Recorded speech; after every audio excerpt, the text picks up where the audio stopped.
following is a chapter reading by the Worm Audiobook Project. Please support the original author at parahumans.wordpress.com. Thank you and enjoy.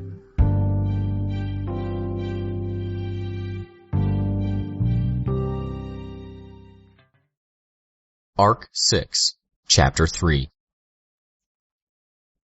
I opened the glass doors for Brian so he could carry the boxes of furniture in. The thing that struck me about his apartment building was how uncluttered everything was. No litter, no people, no noise. There was a bulletin board just past the second set of doors, which was something I normally might have expected to be a little messy, as a rule. But even there, the individual postings were carefully spaced out, and the entire thing was sealed behind a glass pane with a single small lock. It felt kind of sterile. Or maybe that was just me being used to an area with more character. I didn't know what to say. Not just in terms of Brian's apartment building, I had no idea what words should be coming out of my mouth. I didn't have the know-how to naturally make small talk. I usually got by with constant planning ahead on what I might say. Problem was, I'd been distracted. Not so much by Brian's features, but by the realization that I'd been looking at them. Now that I was trying to recover, get my mental footing, and plan out some conversation, all I could think was, "Damn it, Taylor, why can't you think of something to say?" We entered the elevator, and Brian rested the boxes on the metal railing on the interior. I managed, "What floor?" "4th, thanks." I hit the button. We ascended, and as the door opened, I offered Brian a hand in steadying the boxes as he backed out of the elevator. He led the way down the hall and stopped by a door while I fumbled with the keys he had given me to find the one to his apartment. I wasn't sure what I expected to see in Brian's place, but he still managed to surprise me. The first thing I noticed was that the ceilings were high.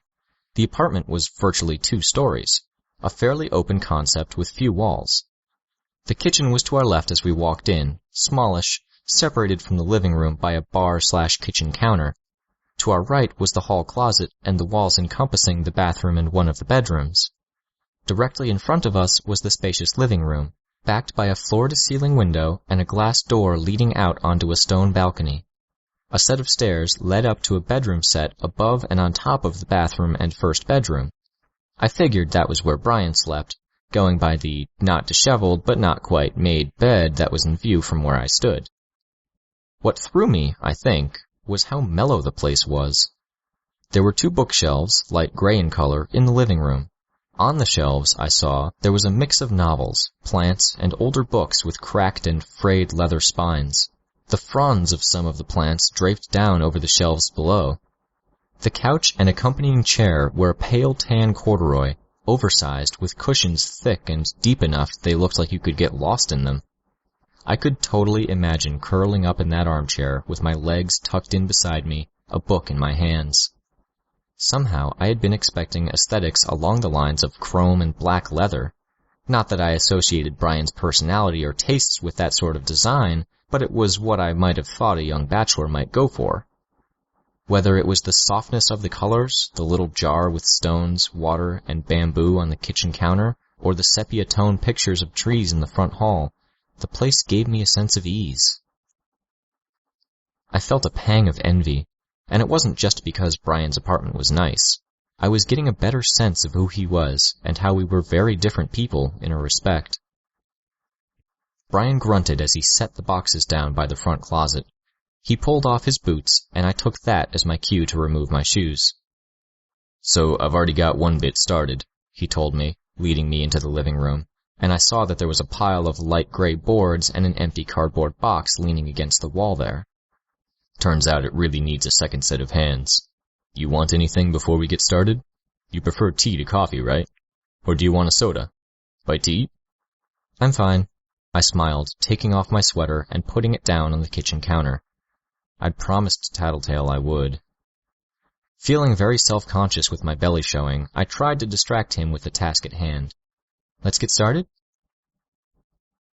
The first job, the one he'd left incomplete, was a set of shelves, and we started with that. It was, as he'd said, a job for 2 people.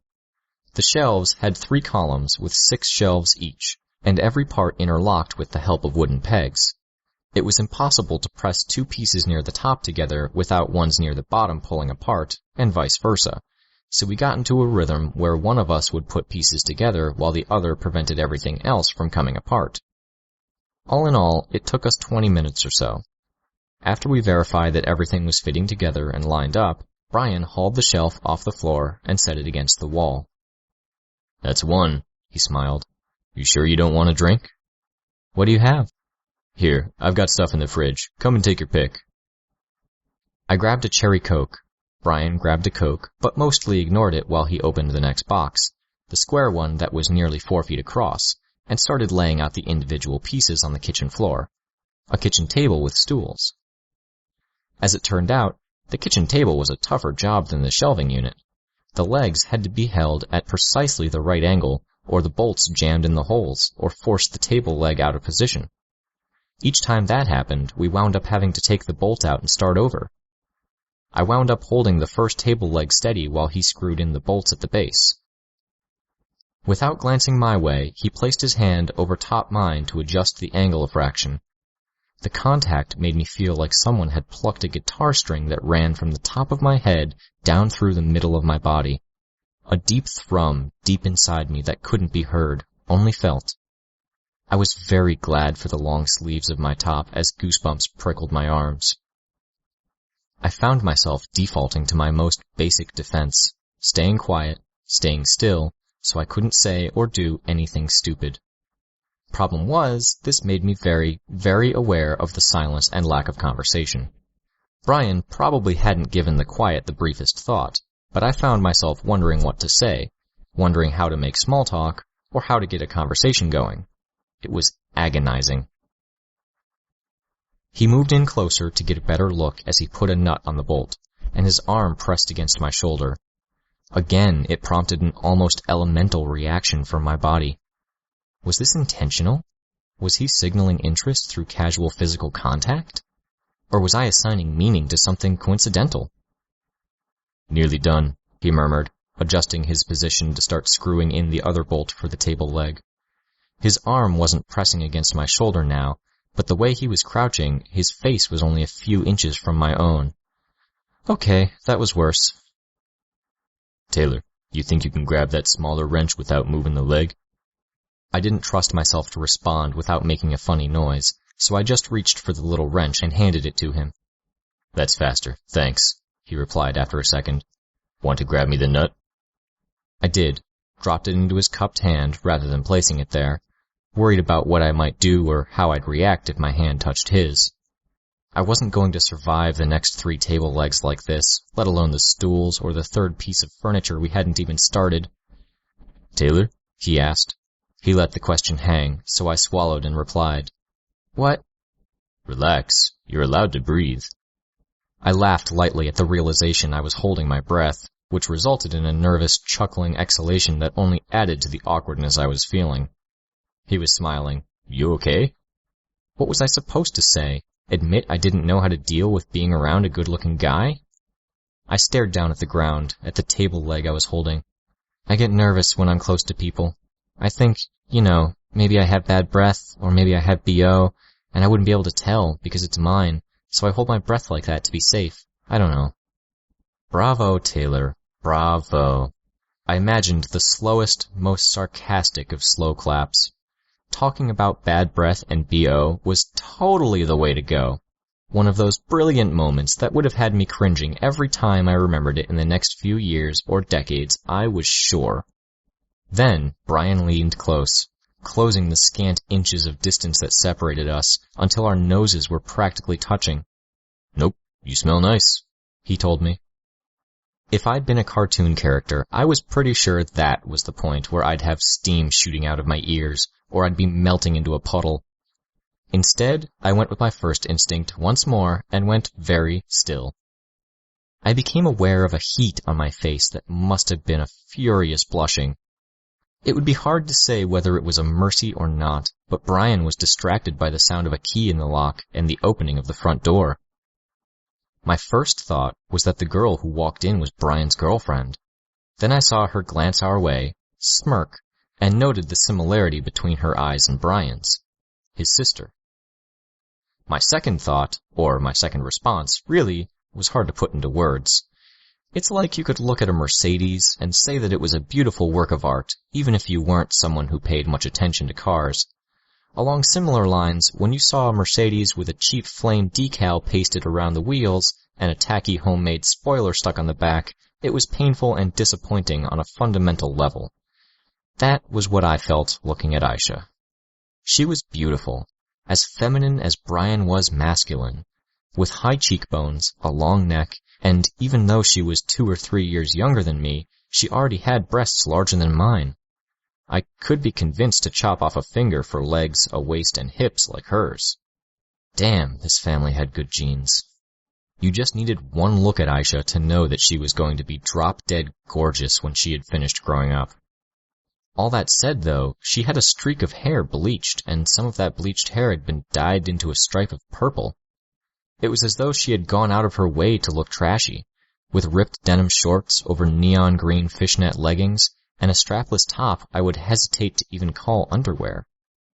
Any envy I felt towards her was accented by an almost offended feeling, as far as how she was spoiling what she'd been naturally given. "Am I interrupting?" she asked, her tone vaguely mocking, and she gave me a look I couldn't quite figure out. "Aisha," Brian stood up, "what are you doing here? You—" He stopped as a solid, heavy-set black woman entered through the front door. Where Aisha's glance my way had been ambiguous, the look this woman gave me was anything but.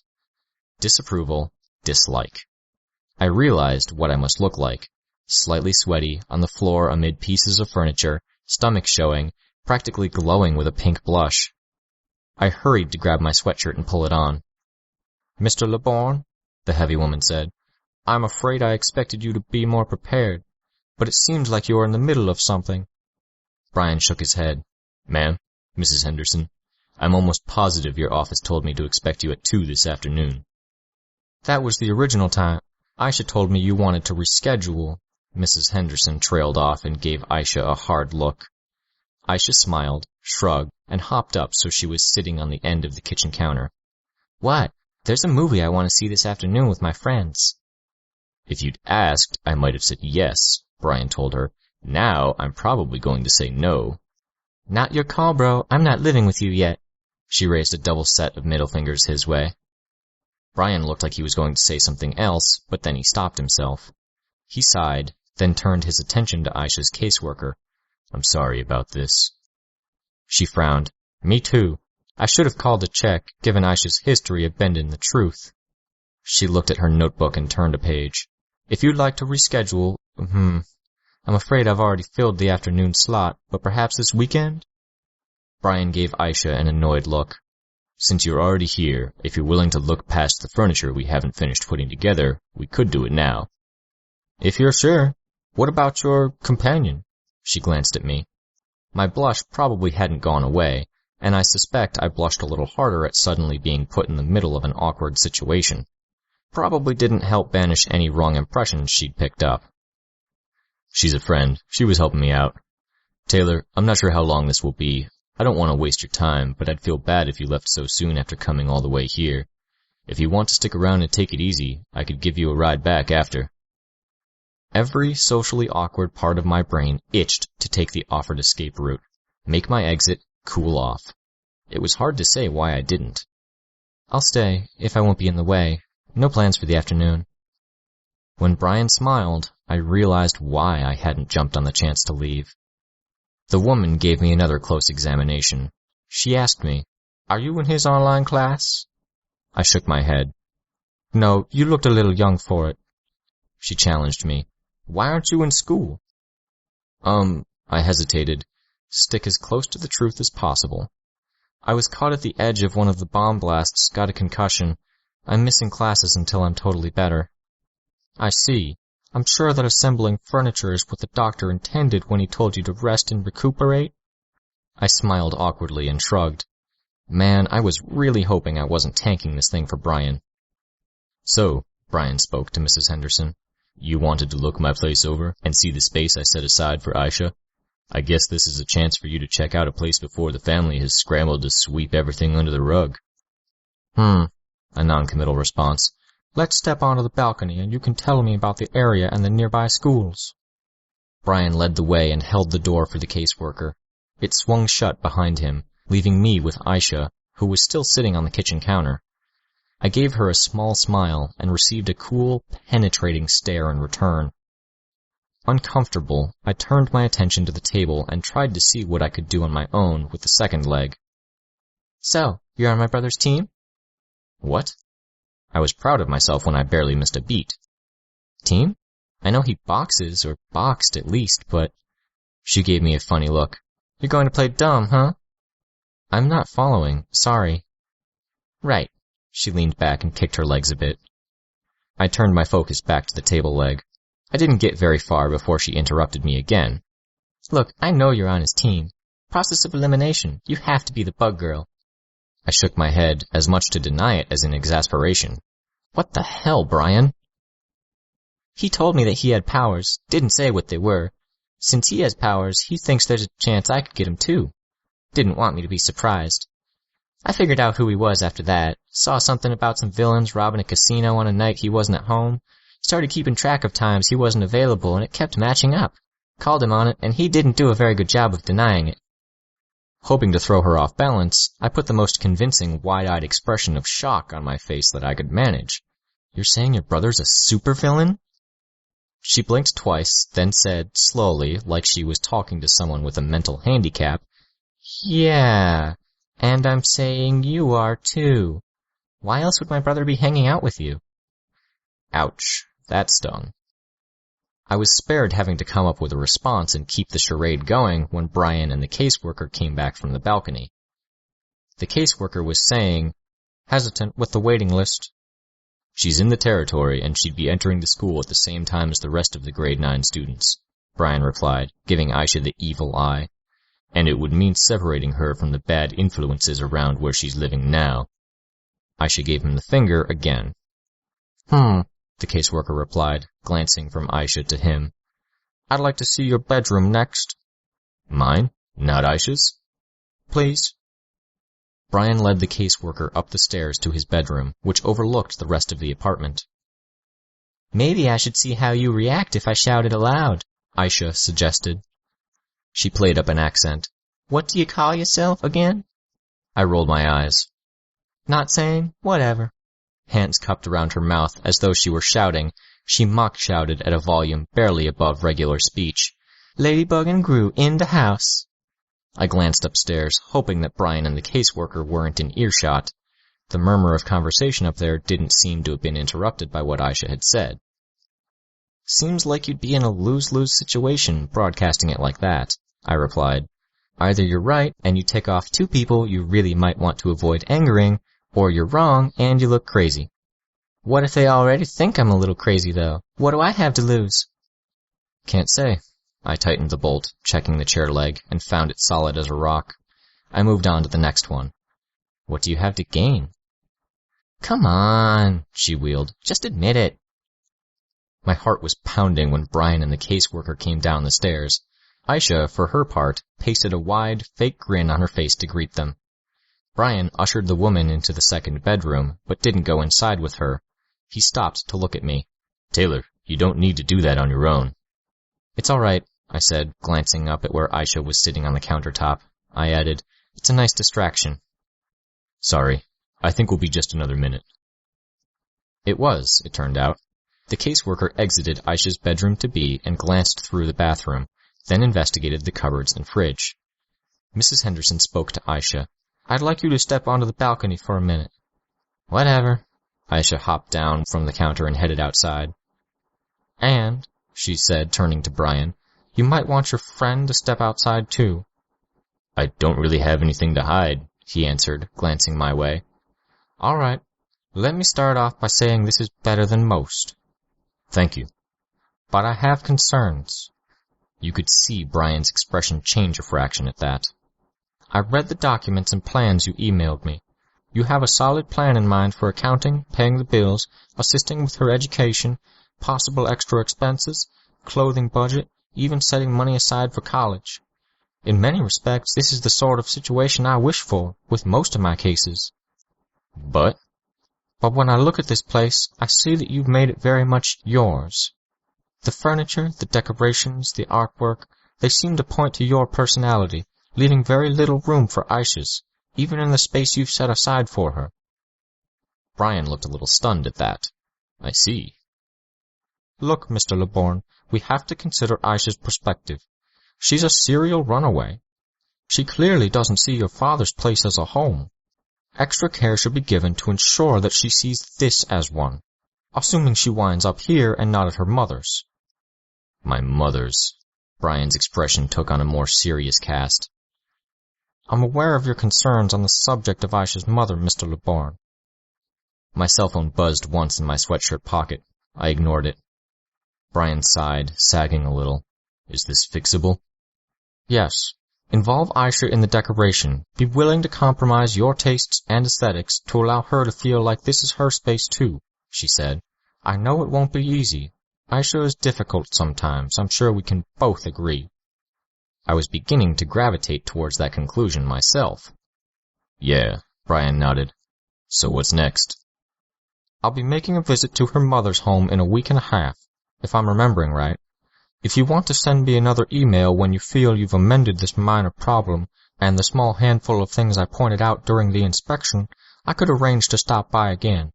"That would be terrific." "Keep in mind that I have an overflowing caseload, and I probably won't be able to stop by until at least a week after you've let me know." "Thank you," Brian said. "Any questions?" He shook his head. "Then I wish you luck. To apologize for the unexpected appointment time, I'll make you a one-time offer to take Aisha off your hands. If she insists on getting herself suspended, I can maybe introduce her to some others that went down that road, while I go to this afternoon's appointments." Brian smiled. Not quite that amazing smile I'd seen so often, but a nice smile nonetheless. "I guess she'll be missing that movie she wanted to go to." "Looks like," the caseworker smiled conspiratorially. "Keep it up, Mr. Leborn. Aisha's lucky to have you." Brian perked up a little at that. The meeting didn't last long after that, and a complaining Aisha was dragged off by the caseworker. I couldn't quite breathe a sigh of relief until they were gone. Even then, I was uneasy, knowing how strong Aisha's suspicions had been. Remembering that my phone had buzzed, I reached out for my cell phone to see what the message had been. While holding down the button to unlock it, I told Brian, "Aisha knows about the Undersiders, looks like." "Shit, sorry." He made a pained face. "If I thought you'd be running into her, I would have given you a heads up. You didn't say anything?" Pretended not to know what the hell she was talking about, for all the good it did. Is this going to be a problem? "She promised she wouldn't say anything to anyone, and it really bothers me that she was indiscreet enough to raise the subject with someone I hadn't okayed. But Aisha wouldn't tell for the sake of telling. I think she was probably messing with you." "If you're sure." I had my reservations, but I wasn't sure I wanted to press him on the subject when he was already stressed. "Pretty sure," he sighed. I looked at my cell phone. It was from Lisa. "Sorry to interrupt Smoochfest. You two need to hurry back. Shit is going down." I felt a bit of heat on my cheeks as I took extra care to delete the text. When I was done, I turned to Brian. "Lisa says something's up. She says to hurry back." "Pain in the ass," Brian said. "I was hoping... hell. Guess we're not going to get this stuff put together, huh?" He smiled at me. I smiled back. Another time. He gave me a hand to help me to my feet. Was I being hopeful or observant when I noticed his hand maybe lingered a half-second longer than necessary on my own? Was a part of me dreading those possibilities, hoping that it was neither hope nor accurate observation on my part? Because I couldn't quite tell if there was, or if I just wanted there to be a sane part of me having a say. Fuck. I mentally moved up my timeline. No longer than a week, and I'd have to take what I knew about the Undersiders to the Protectorate.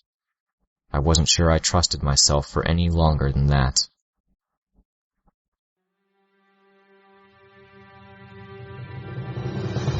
Hi, this is Rein. You just finished listening to a chapter from Arc 6, Tangle, from the web serial Worm by J.C. McCrae. This production is brought to you by the Worm Audiobook Project. If you would like to know more about us or to volunteer your own services, please check us out at audioworm.rein-online.org. You can download or listen to every chapter directly from our site, or you can find us on iTunes or any podcast app under Worm Audiobook. Thank you for listening.